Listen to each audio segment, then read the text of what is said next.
آپ دیوانہ نہ سمجھا کریں ان لوگوں کو جو آپ کے لیے جلسے کرتے ہیں، پنڈال لگاتے ہیں، بزم سجاتے ہیں۔ یہ اس فرض کے فروغ کی کوشش ہے کہ لوگوں کے دلوں میں نبی کریم علیہ السلام کی، اولاد پاک کی اور اصحاب پاک کی محبت پورے طور پر بیٹھ جائے۔ یہ ایک ضروری کام ہے، اس محبت کا فروغ۔ قرآن مجید کی نص موجود ہے۔ جب کچھ صحابہ نے عرض کیا تھا کہ یا رسول اللہ صلی اللہ علیہ وسلم، ہم یہ کچھ نظر ہر مہینے آپ کی عالی مرتبت بارگاہ میں پیش کریں گے، آپ قبول فرمائیں۔ آپ نے ہمارے لیے بڑی محنت کی ہے، بڑی تبلیغ فرمائی ہے، تو ہم یہ ہر مہینے تھوڑا سا نذرانہ پیش کریں گے۔ تو اللہ تعالیٰ نے قرآن مجید نازل فرمایا، اس کو آپ نے سمجھنا ہے۔ فرمایا قُلْ لَا أَسْأَلُكُمْ عَلَيْهِ أَجْرًا، محبوب آپ ان سے فرمائیں کہ میں تبلیغ دین پر تم سے کوئی اجر نہیں مانگتا، إِلَّا الْمَوَدَّةَ فِي الْقُرْبَى، بس میرے قریبیوں سے محبت کرتے رہنا۔ محبت کرنا، ہم نہ محبت کرتے ہیں، لیکن ہماری محبت کو صحیح رستہ چاہیے۔ محبت اللہ سے کرنی ہے، اللہ کے رسول سے کرنی ہے، صحابہ اور اہل بیت سے کرنی، اور یہ کرنی ہے، اس کا محض نعرہ نہیں لگانا، اس کا سیزن نہیں ہوتا کہ یکم سے 10 ایک سیزن ہے اور پھر یکم ربیع الاول سے 12 ایک سیزن ہے، اس کا سیزن نہیں ہوتا، یہ فرض ہے۔ وہ جو کسی درویش نے کہا تھا نا کہ محبت جو ہوتی ہے وہ سینے میں رکھنے کی چیز ہے، طیبہ سے منگائی جاتی ہے اور سینوں میں رچائی جاتی ہے، یہ توحید کی میں پیالوں سے نہیں نظروں سے پلائی جاتی ہے۔ تو اس محبت کو پیدا کرنا، یعنی آپ کے دل میں جب نام آئے نا حضرت مولا علی رضی اللہ تعالیٰ عنہ کا، تو آپ کے وجود کے اندر حرکت پیدا ہونی چاہیے۔ جب امام حسین کا ذکر پاک آئے تو آپ کے وجود کے رونگٹے کھڑے ہونے چاہیے۔ امام حسن پاک کا جب نام آئے تو طبیعت کے اندر ایک ہلچل ہونی چاہیے، جس سے محبت ہوتی ہے نا، محبت، اس کا نام آنے سے نا انقلاب آ جاتا ہے، فرق پڑ جاتا ہے، طبیعت کے اندر بہتری آ جاتی ہے۔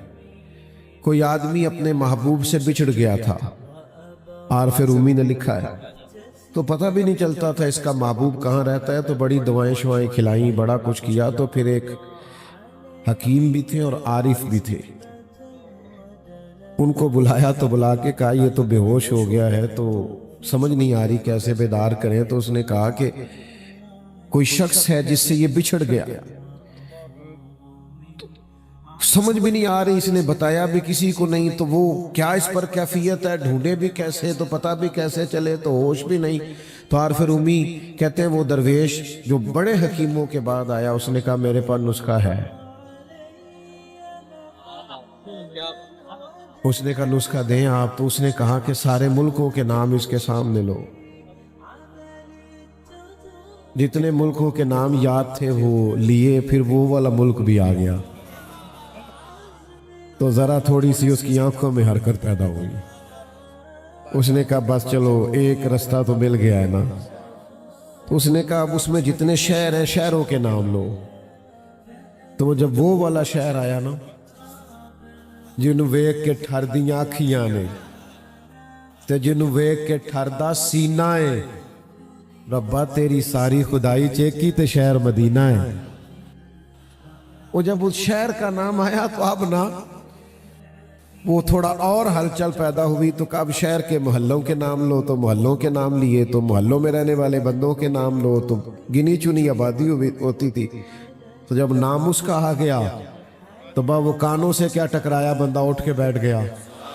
تو عارف رومی کہتے ہیں تو کرے پیار محبوب سے اور پھر اس کا نام آئے تو تجھے سکون حاصل نہ ہو، پھر تیرے ہوش اڑے نہ اور آنکھیں کھلے نہ، یہ ہو کیسے سکتا ہے؟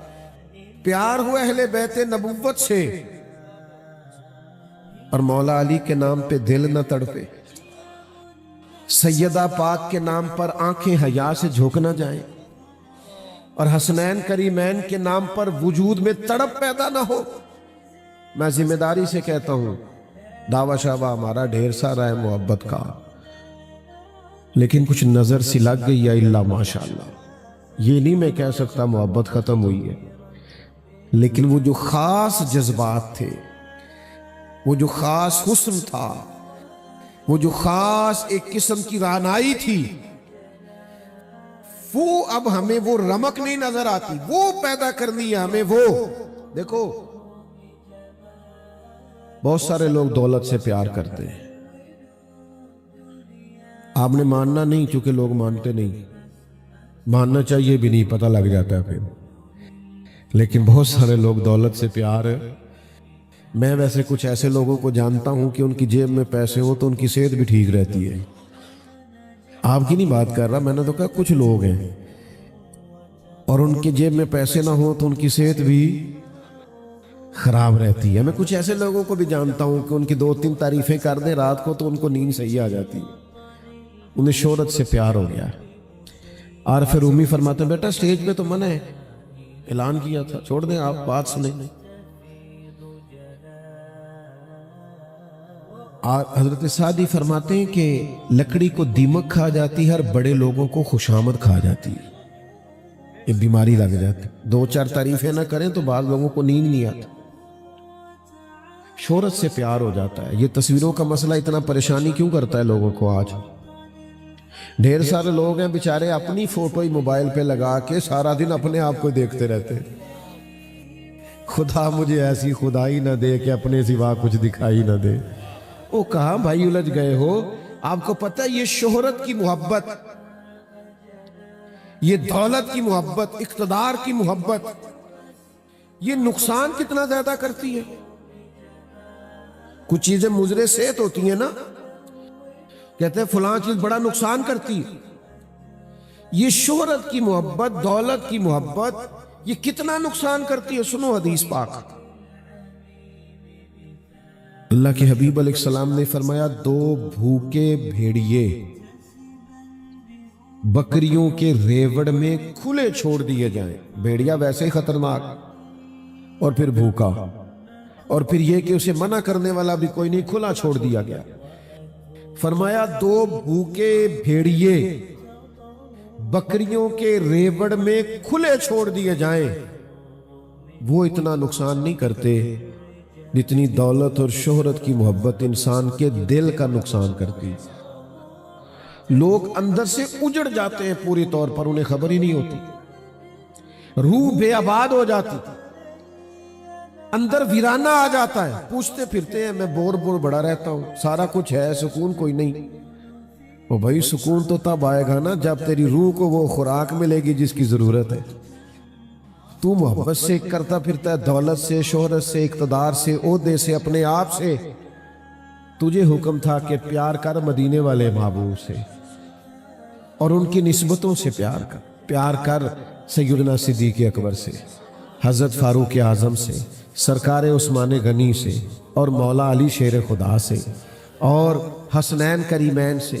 میں آپ کی خدمت میں عرض کروں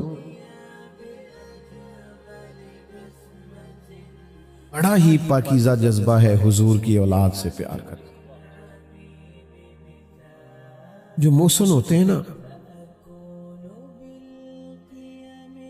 ان کی نسبتیں ویسے ہی بڑی اچھی لگتی ہیں. ہم نہ اپنے اساتذہ کی اولاد کی بھی بڑی قدر کرتے ہیں.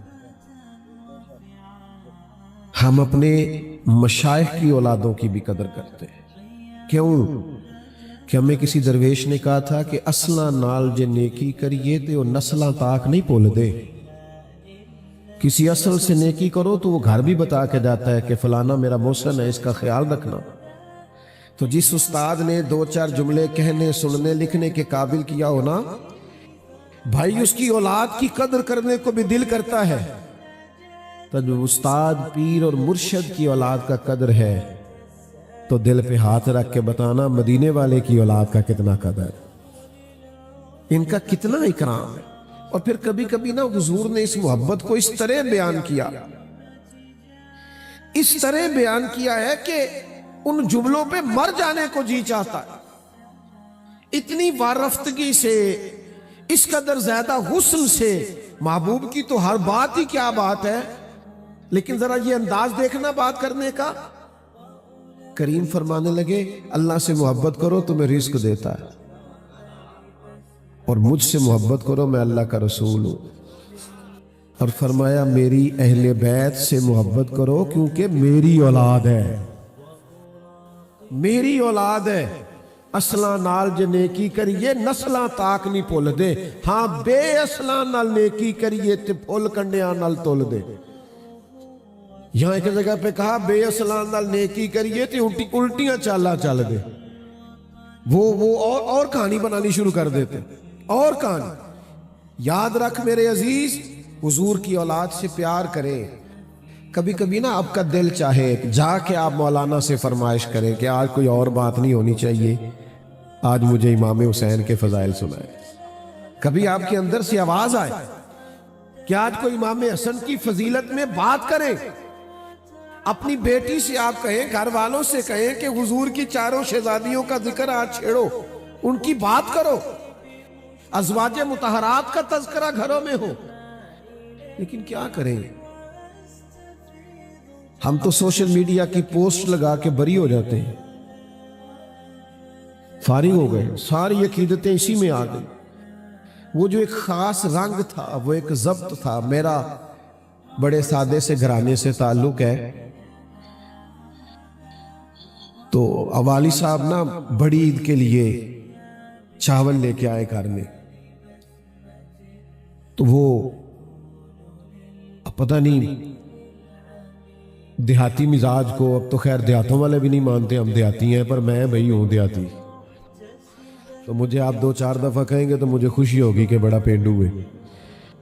تو پہلے سیمپل لایا جاتا تھا، خواتین سے پاس کراتے تھے، اگر چاول ٹھیک ہے تو پھر چاول ایسے ہوتا تھا جی چلو کچھ 4-5 تے پینڈو نکلے نا بچوں، تو وہ خواتین پاس کرتی تھیں گھر میں چاول ٹھیک ہے تو پھر چاول آ جاتے۔ والد صاحب کچھ دن پہلے چاول لے آئے، وہ پاس ہو گئے۔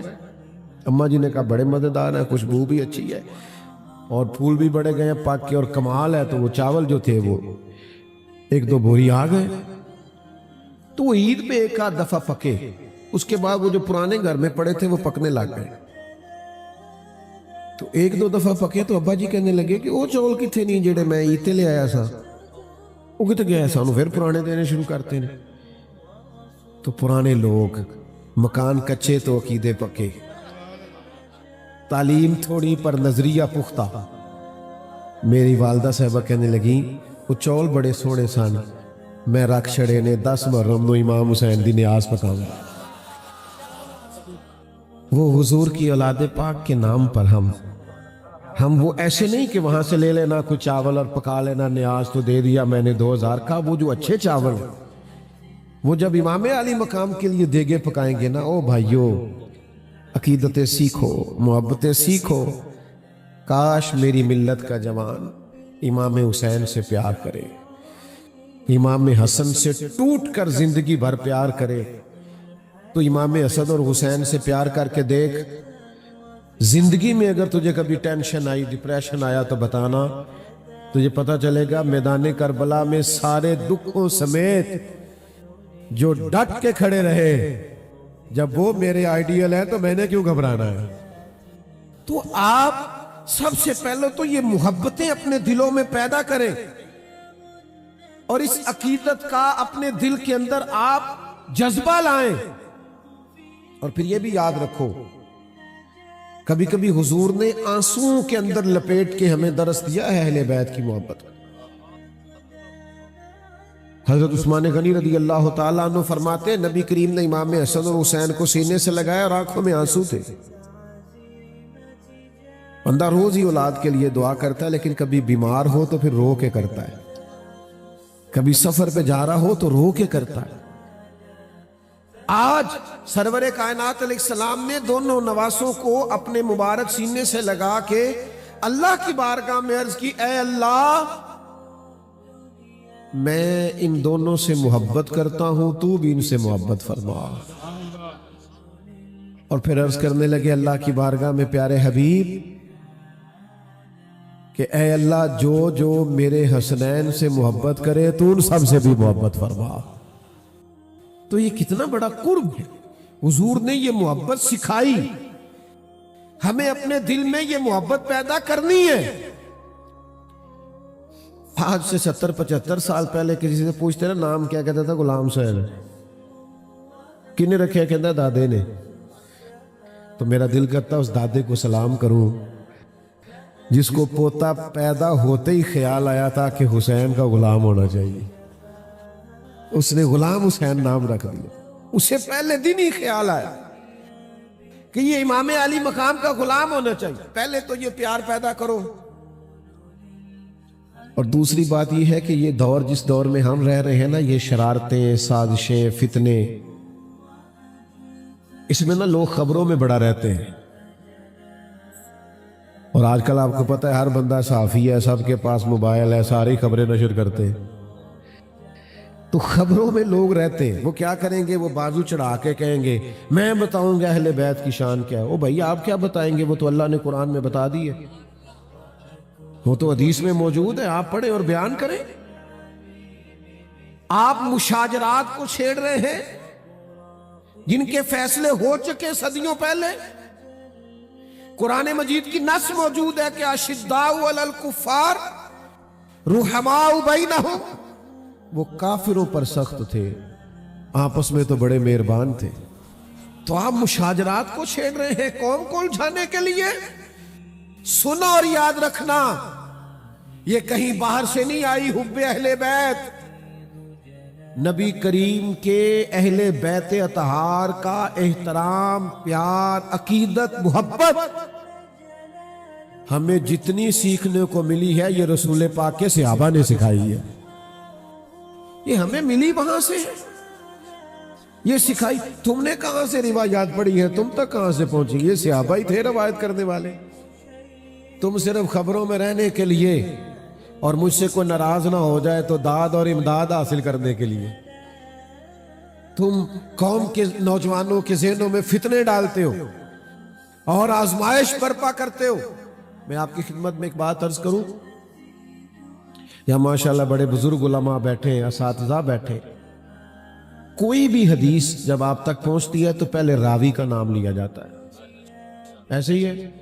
حضرت ابو ہریرہ فرماتے ہیں کہ سرکار دو عالم علیہ السلام نے فرمایا، حضرت عبداللہ ابن عمر فرماتے ہیں، سیدہ عائشہ، ایسے ہی ہے۔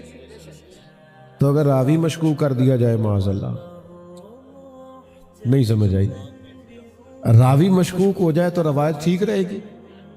بولو۔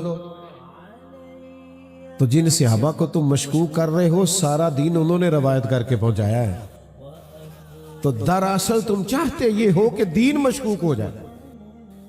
تم اتنی بڑی سازش کرتے ہو کہ جس کی وجہ سے بہت ساری طے شدہ چیزوں میں یہ معاملہ آ جائے۔ کیا امت کے لیے تم چھوڑ رہے ہو؟ خدا را، اللہ سے ڈرو، واپس لوٹو اور اس حقیقت پر آؤ جو حقیقت صدیوں سے ہمارے بزرگوں نے طے کر۔ تو عزیز سارا پیار سکھایا ہی حضور کی اصحاب نے۔ دیکھو نا، امام حسن چلے گئے حضرت فاروق اعظم رضی اللہ تعالیٰ عنہ کی ملاقات کے لیے، تو کوئی میٹنگ چل رہی تھی، امیر المومنین کچھ سرکاری لوگوں کے ساتھ گفتگو کر رہے تھے، تو دروازے پہ آپ کے اپنے بیٹے جناب عبداللہ ابن عمر بھی کھڑے تھے۔ امام حسن نے جلا کے سلام لی اور جا کر کے پوچھا کہ شہزادے آپ یہاں کھڑے؟ کہا میں ملنے آیا تھا والی صاحب سے، لیکن کچھ لوگ آئے ہوئے ہیں تو امور حکومت میں کچھ مشاورت چل رہی ہے، تو والی صاحب نے مجھے کہا تھوڑا انتظار کر لیں، تو میں انتظار میں کھڑا ہوں۔ تو امام حسن کہنے لگے ٹھیک ہے، میں ابھی پھر کسی نماز کے وقت میں مسجد میں مل لوں گا۔ حضرت عبداللہ ابن عمر فرمانے لگے حضور آپ نے جانا ہے تو چلے جائیے، نہ تو مجھے روکا ہے۔ کہ نہیں شہزادے مسئلہ نہیں ہے، ہر نماز میں ملاقات ہوتی، قربان جائے۔ میٹنگ ختم ہوئی، حضرت عبداللہ ابن عمر کو اجازت ملی ملاقات کی، تو جناب امیر المومنین کی خدمت میں عرض کی کہ حضور جب میں منتظر تھا تو امام حسن بھی آئے تھے، تو میں نے ان سے کہا کہ آپ جائیے ملاقات کر لیجئے، پر انہوں نے کہا جب امیر المومنین نے آپ کو یہاں رکنے کا کہا ہے تو کوئی مسئلہ نہیں، میں بھی مسجد میں مل لوں گا۔ یہ دیکھو میں کس شخص کی بات کر رہا ہوں۔ میں آپ کو کیا بتاؤں میں کس کی بات کر رہا ہوں. یہ وہ عمر ہے کہ کسی نے بہکانا تو کیا ہے، ان کو دیکھ کے تو شیطان راستہ ہی بدل جاتا ہے. یہ وہ شخص ہے، یہ وہ شخص جس نے اس انداز میں حکومت چلائی ہے کہ اپنا اور بیگانہ مجبور ہے کہ اس دھرتی پہ اگر کسی نے عدل قائم کر کے دکھایا ہے وہ تو حضرت فاروق اعظم کی ذات پاک. اتنا بڑا آدمی، لیکن نسبتوں کے احترام کا رنگ دیکھو کیسا ہے. حضرت فاروق اعظم رضی اللہ تعالیٰ عنہ مسجد نہیں گئے، گھر نہیں گئے، امام حسن کے گھر چلے گئے. شہزادے کے دروازے پہ دستک دی، تشریف لائے، کہا جناب آپ آئے تھے تو بغیر ملے واپس آ گئے. تو وہ عرض کرنے لگے امیر المومنین آپ کے اپنے شہزادے کھڑے تھے. کہا ان کا اور آپ کا کیا مقابلہ؟ آپ بات کو سمجھیں، ان کا اور آپ کا کیا مقابلہ؟ اور یہ کبھی کبھی ہوتا ہے، کبھی کبھی اس اساتذہ پہ اتنا پیار آتا ہے جب اپنی عزت مقام محبتیں دیکھتے ہیں لوگوں کی تو دل کرتا ہے نچھاور کر دیں اساتذہ اور مشائخ پہ سارا کچھ. جن کے قدموں میں بیٹھنے سے چار جملے کہنے آئے تو پھر ان لوگوں کا کیا منظر ہوگا جنہوں نے حضور پاک کی بارگاہ میں بیٹھ کر نگاہ نبوت سے فیض پایا. حضرت فاروق اعظم کے جذبات ابھر آئے، آنکھوں میں آنسو آ گئے، امامہ اتار دیا اور سر کے بال تھام کے کہنے لگے امام حسن سے شہزادے یہ جو میرے سر کے بال ہیں نا، عزت کے بال، یہ آپ کے نانا مصطفیٰ کے اگائے ہوئے. تو میرے بھائی ہمیں تو سارا سکھایا ہی انہوں نے، تم نے پتہ نہیں کس سے سیکھا ہے. ہم نے ان کا ادب، ان کا احترام، ان کا اکرام حضور کے اصحاب سے سیکھا. علامہ اسماعیل حقی نے لکھا ہے. گرمی تو نہیں لگ رہی زیادہ آپ لوگوں کو؟ میں اللہ کے فضل سے کوئی ایسی بات نہیں کیا کرتا جو لگی لپٹی ہو، اور خوشامد سے اللہ نے ویسے ہی بڑا بچا کے رکھا ہے، کبھی ضرورت ہی نہیں پڑی. اللہ جانتا ہے کبھی ضرورت نہیں پڑی. کرو مدح اہل دول رضا اور پڑے اس بلا میں میری بلا. میں گدا ہوں اپنے کریم کا، میرا دین پارا ہے نہ ضرورت ہی نہیں پڑی. سانو تخت ہزارے دی لوڑ کیے نالے کی لگے شہر بمبول دے نال اسی تے اپنی بال کے سیکنے، ضرورت نہیں کبھی پڑی. لیکن آپ کو دیانتداری سے کہتا ہوں محفلوں میں اکثر مجھے قوم کی فکر ہونے لگتی ہے. یہاں پنکھے لگا دیے گئے قریب قریب کر کے، اور آپ کے پاس وہ ساری سہولت موجود نہیں ہے، تو بار بار دل میں اتنی سپیڈ سے تقریر کرتا نہیں. کوشش کر رہا ہوں کہ تھوڑے وقت میں زیادہ باتیں کروں اور گفتگو جلدی سمیٹ دوں. اللہ تعالیٰ آپ کو ڈھیروں برکتیں دے. میں نا ایک دفعہ ایک جلسے میں گیا تو آپ کو پتہ ہے وہ ہم نے ایک بڑا مخصوص طبقہ پال لیا ہے.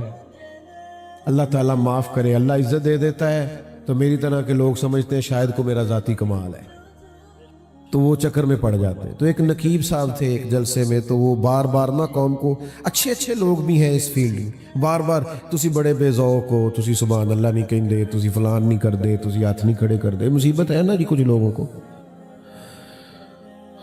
تو کچھ اس طرح کا انہوں نے ماحول بنا دیا کہ وہ مجھے ایسے لگا کہ یہ تو مجمع کی توہین ہے. تو اللہ مجھے معاف کرے، چونکہ ہم خود سب سے چھوٹے ہیں تو اتنی جلدی کوشش نہیں کرتے، لیکن میں نے ان کو تھام لیا ہلکا سا اور ان کو کان قریب کر کے نا میں نے کہا ادھر آؤ میری بات سن. میں کہا جنہوں نے تو کہہ رہے نا ذوق نہیں، یہ سارے مفت آئے نہیں، تے تو 30,000 روپیہ لے آئے نا کولے. ہون دس انہاں دا ذوق چنگا ہے کہ تیرا ذوق چنگا ہے؟ یہ فری ہے سارے. یا رسول اللہ ماشاءاللہ سے تو بڑا عشق رسول کیڑا ہویا پھر؟ نہیں سمجھ آئی بات کی. اور پھر نقیب خطیب نعت خواں آتے جاتے ہیں اور نکلتے جاتے ہیں، آتے جاتے ہیں. اور اب یہاں اساتذہ بیٹھے ہیں، پتہ نہیں آپ پہ پیار آ رہا ہے میں زیادہ باتیں کر رہا ہوں. ایک جلسے میں نا ایک نعت خواں نے نعت پڑھی، قسم رب دی دل پہ میرا ایمان پہ آخدہ ہے کملی والے بھی تشریف لے آئے ہوئے نے. تو یہ قسم اٹھا کے اس نے بات کر دی. اب ہم تو چونکہ اتنی بڑی آنکھیں نہیں رکھتے، گناہگار آدمی ہے، ہم کیسے دعویٰ کر سکتے ہیں کہ کون آیا ہے. تو یہ نعت بھی سنائی تو جانے بھی لگا محفل سے. تو میں کدھر چلا ہے؟ کہنا میں اگے جانا ہے، میں اتنا لے تو قسم چکی ہے تھے حضور آئے نے آپ ہی ٹور چلنا ہے۔ پڑھا تو عجیب آدمی ہے، جہاں سرکار ہے وہاں بیٹھ، تو جہاں کدھر رہا ہے؟ تو معاذ اللہ تعالیٰ آپ وہ کام نہ کریں اس میں بعد میں مشکل پیدا ہو۔ آپ دائروں کے اندر رہے، ضابطوں کے پابند رہے۔ اور یہ بعض لوگ ایسے ہیں جو کسی ضابطے کے پابند نہیں، ان کو کہتے ہیں میرا ذوق آندہ ہے۔ او بھائی تو اپنا ذوق کول رکھ، اے 10 قرآن کی آندہ ہے، یہ بتا حدیث کیا کہتی ہے، دین کیا کہتا ہے یہ بتا۔ ذوق اپنے تک رکھ جو تیرا ہے، عام دام برسر مطلب۔ علامہ اسماعیل حقی نے لکھا ہے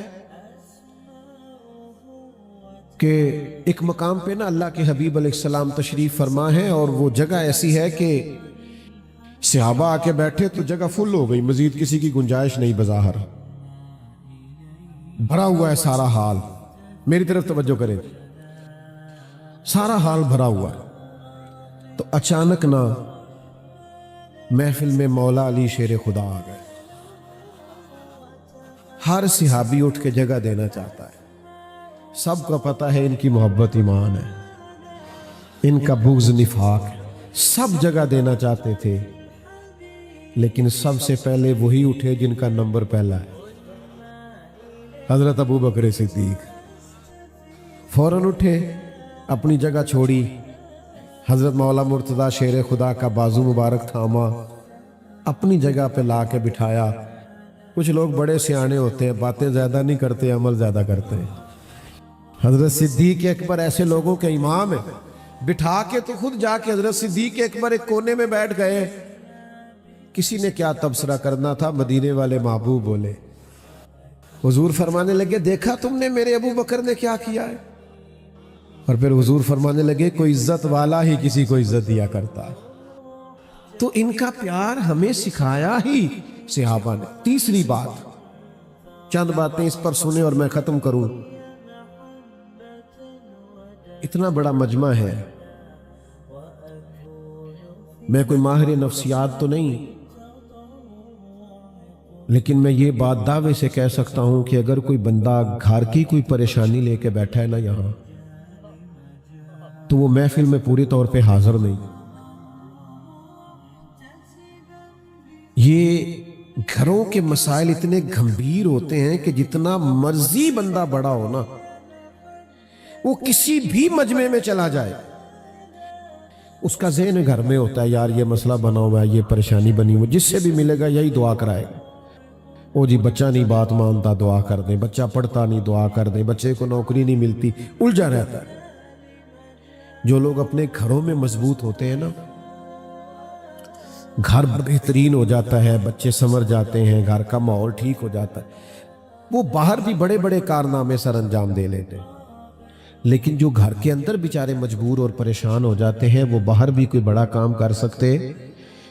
نبی کریم علیہ السلام نے ہم پہ احسان فرمایا ہے، حضور نے ہمیں اپنا گھر بنا کے دکھایا ہے کہ اس طرح کا بنانا۔ حضور نے بھرپور خاندانی زندگی گزاری ہے، ازواج مطہرات، 4 شہزادیاں، ان کی اولادیں، بھرپور وقت گزارا ہے، اور ہمیں بتایا کن بنیادوں پر تم نے گھر بنانا۔ یہ زیادہ توجہ کیجئے گا اس مضمون پر۔ سب سے پہلی بات تو یہ کہ حضور نے اپنے گھر والوں کو وقت بڑا دیا ہے۔ ادھر دیکھو میری طرف جوانوں، یاروں کے لیے ٹائم ہے، کھانے کھانے چلے جاتے ہو گھنٹہ سفر کر کے، سیرے کرنے چلے جاتے ہو، اپنی اولادوں کو وقت دو، اپنے بچوں کو وقت دو۔ ایک چھوٹی سی بات بزرگوں سے کرنی ہے، اگر ناراض نہ ہو جائے تو کر لوں کہ رہنے دو؟ آپ ہاں نہ نہیں کرتے، میرا خیال ہے رہنے دیتے، کر لے۔ ہمارے معاشرے میں نا کچھ حاجی نمازی ہیں، وہ کہتے ہیں بچوں کو پیچھے لے جا، میں نے نماز پڑھنی ہوتی ہے۔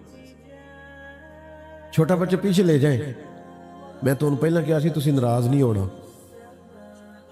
او حاجی صاحب، آپ بچے کو منع کر رہے ہیں، اور یہاں حدیث میں موجود ہے کہ نبی کریم کی سب سے بڑی نواسی حضرت امامہ بنت زینب، جناب سیدہ زینب کی بیٹی، حضور نماز پڑھانے آتے تھے تو نواسی کو ساتھ اٹھا کے لے آتے تھے۔